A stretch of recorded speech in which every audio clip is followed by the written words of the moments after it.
So you probably know the importance of owning real estate, right? Everybody's told you it's a good investment, but you're probably thinking it takes way too long to come up with that down payment. It takes too long to save the money up, so I'm just gonna keep trading hours for dollars and working a 9 to 5.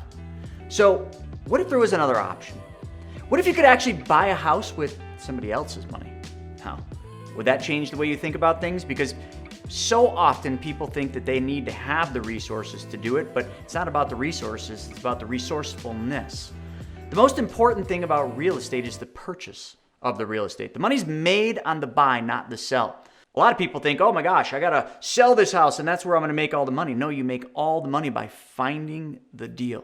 And you know what that takes? Knowledge and time. So the first thing it also takes is two people. You gotta find the deal and you got to buy the deal, okay? So we know that that's one component of it. So that person might be you. You might have the time. You might be willing to read some books, watch some YouTube videos, and learn the secrets of how to actually find lucrative off-market deals. And then you can buy the deal. Oh, but wait, there's another problem. You don't have the money. I know, but that's not the important thing. Let me ask you a question. Do you have $500 or $1,000? Because that's about what you'll need to put money down on the deal. And there's even people that will lend that money or partner with you to give you that initial down payment money. Now, when I say down payment, I don't mean the down payment because you're thinking, wait, no. Down payments are like 20 to 25%. I'm not talking about that. I'm talking about the money you put down on the contract to make the actual deal bind. Most states in this country require actual money to be put down. If you're going to be effective in this market, you're going to have to put some money down, anywhere between $500 and as much as $5,000. So if you don't have $500 or $5,000, well, we got to find somebody else that has the money. That's where the two people come into play. There is you have the time, the knowledge, and you have the willingness to go look for and find the lucrative off-market deal. The person that has the money might not have those attributes. They might not have time. They might not want to go out and learn how to do this. And they might not want to go around and try to find these deals, negotiate the deals and all that. So they need you. So you see, we got two people. You got people with money, and they got people that have the time to find the deals. So then the second part of this is you, because you have the time, the knowledge, and the ability to go find those lucrative off-market deals, you have to provide an opportunity to the person with money. So let's role play a little bit. Let's just say I'm the person with money, but I have no time. So you bring me an opportunity. The most important thing about you bringing me an opportunity is that opportunity better be laid out very simply. Remember, I don't have the time. So if you're going to bring me a deal, I want to know all the deal points. What's in it for me? How am I getting my money back? What is plan B, plan C, plan D if there might be? How are you going to exit this deal? So if I put my money up, how am I protected is essentially what I'm asking for. So then you have to come up with those points. And you know what? There's videos. I've got videos. I've got a book that shows you exactly how to do that. You can go to my website, chrisnaugle.com, and get the free ebook, or you can get the audiobook, but you got to pay for that. And it's called Private Money Guide. So back to the scheduled episode here. The third thing we need to do is you need to show why you are the one for the job. Like, why are you the person? What makes you different? What makes you unique? Why should I trust you? Why should I know that you're going to get the job done? How can you convince me on that? Now, if this is your very first deal, that's going to be an uphill battle. It's going to come down to pure grit, dedication, and passion. And if you can't demonstrate those, and this is your first deal, sorry, you're not getting my money. It's going to be very difficult for those of you that are just getting started to do this, but it's not impossible. Do you know how I know that? I've seen it happen lots of times. And you know what? I was that guy. I was that guy that had no money, but I had time, knowledge, and the willingness to go out there and make it happen. And people gave me money. And that led to me doing over 270 real estate deals, flips specifically. You could be that same person. But I want to know, as the person that has the money, why you? Why should I trust you? Why are you the one for the job? So I want you to really think about that, okay? And I want you to articulate what are the reasons you are the special one, okay? And the fourth thing you need to understand is I need you to show how am I going to get a return on my money? So demonstrate to me where the return on my money is going to come from. Are you going to pay me interest? Am I going to get a check every single month? If you can't make that check, how am I protected? Do you have backups? Because if you don't have any money and you come to me and you want to borrow money and you say that you're going to make monthly payments, where's that money going to come from? So you're going to have to show me that. Now, hopefully the real estate deal is going to provide that money to pay me. The 4 different things we went over, real quick recap. It takes 2 people. One person has the time and willingness and the knowledge. The other person has the money. So we got to marry those 2 people together. We got to connect those 2 people. Number 2, you got to provide an opportunity to the person with money. Remember the example of me. I had the money. How are you going to show me the opportunity in as little time possible, but hit the points of what's in it for me and how am I going to feel comfortable about that opportunity? Number 3, you're also going to show me why you are the one, why I should trust you, why you're the one that's going to make this happen and solve my problem. And my problem, if I've got money, really comes down to one thing.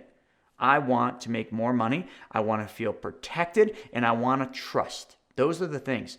And that trust is, how am I getting my money back? Which leads me to the 4th thing.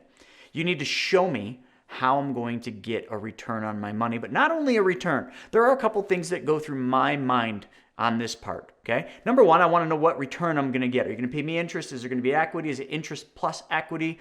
But also the second thing I'm thinking is, how am I going to get my money back? Because the last thing I want to do, if I'm the one with the money, is take the property in foreclosure. I know that last resort is that. So I feel good that I'm protected there. I just got to make sure that I get a mortgage or a deed of trust to make sure that property is protecting my investment. The other thing I got to do is I got to do my due diligence to make sure that that deal can support that. And right now, I'm going to discount that property's price because the market is going to start going down. This is October 2022. So those are the 4 most important things that you need to understand.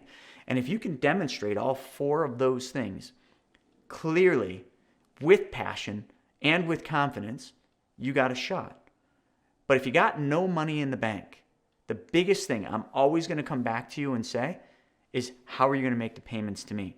So don't just say, oh, well, this and that and everything's going to go perfect. No, you know what? I know nothing's going to go perfect. Matter of fact, it's going to be the complete opposite. Everything for you is going to be a headache and it's going to be a very big uphill battle. So again, how am I going to get my checks? How am I going to get my monthly payments if you have no money? So you better really think long and hard about that. So let me just take all 4 of those things and let's roll the clock back when I was the person who didn't have the money, but I had the time, the knowledge, and the willingness. So I'll never forget it. The property was on Hopkins Road in Williamsville. I'm not going to give you the address.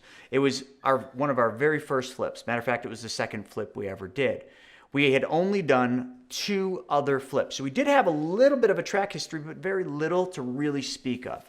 So I basically took this deal. I was so excited about it. It was a little for sale by owner out by the street. I called on it. I met the gentleman there. It was an estate sale. I built a relationship. I spent hours making this deal happen. And we got it for a really, really good price. So now I got the great opportunity, but I need the money. And I needed about $300,000 minimum, which was actually not even close to enough. But that's how much I thought I needed. So I went out and I put together the opportunity, which was just a Word document that bullet pointed all the different points. It had some other supporting docs. Here's what the property's worth. Here's the comps to support it, so on and so forth, the bare bones stuff. And I went out there and I started going to all the people I knew that had money.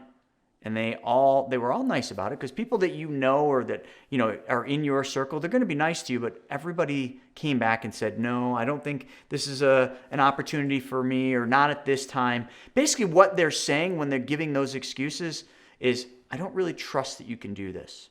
I don't feel comfortable. Even though we know you, we don't feel comfortable. So I had X amount of time to get this deal closed. So I had to get aggressive. I started going out to RIAs, real estate investor clubs, and I started basically standing up, because they usually will allow you to stand up and mention a deal that you have, and I would start articulating that deal. But I started getting really clear on how to explain what it was, not just the deal. I spent so little time explaining the deal. I spent all the time explaining why me, why I was going to get this done, what we did, our team, how we were going to make this happen. And I remember I got 2 people that were willing to give me a shot. They were willing to come in and do half each. Because one thing that I had is I had a 401k. And that 401k had about $60,000 in it. And I told them that I said, worst case scenario, if for some reason things go bad and I can't make my payments, I will liquidate my 401k, pay the penalties so that you get your money. Now, I luckily had that asset, but I bet you have some assets too. But you probably don't want to put those assets on the line, which if I'm your lender, would show that you don't trust yourself, that you don't truly think you can make it happen. Because if you were like me back then, I knew I could make it happen. I knew it wasn't going to be easy because it was a big project, but I knew I could make it happen. So therefore, because I was confident, I was willing to burn the boats and put it all on the line. Are you willing to burn the boats? Are you willing to make it happen? That house for me, that Hopkins Road house, which was our second flip that me and my wife did. It was my fourth total flip, but it was the second flip we did focusing on this business. That one made us about $48,000. We filmed the first sizzle reels for our HGTV show, and that house will be forever one of the greatest flips we ever did. Not because of the money we made or didn't make. I mean, 48 grand, in hindsight, wasn't great for that deal and for what we bought it for. But the journey and what we learned and the fact that I started to figure out how to show a deal and an opportunity. And that's when I started building all of the private lenders that I had and really started focusing on that part because I'd already had the part of finding deals. So going back to you, are you willing to do what it takes? Are you willing to burn the boats and really go where so few people are willing to go and do the hard stuff? The hard stuff that basically means you might have to put everything on the line for what you believe in and what your dreams are. Folks, if you like this video, then you'll love this one. And you know what? If you're one of those people that we were just talking about, watch this video, Predicting the Future of Real Estate. What's next? You really should know what's coming because a lot of people just focus on where we've been, and we also need to focus on where we're going. So Predicting the Future of Real Estate. Check that video out. And while you're at it, subscribe to this channel, like this video, and click that little alerts button. And don't forget, grab a copy of that book, Private Money Guide, by going to chrisnaugle.com, and right there you can get the ebook for free. See you next time.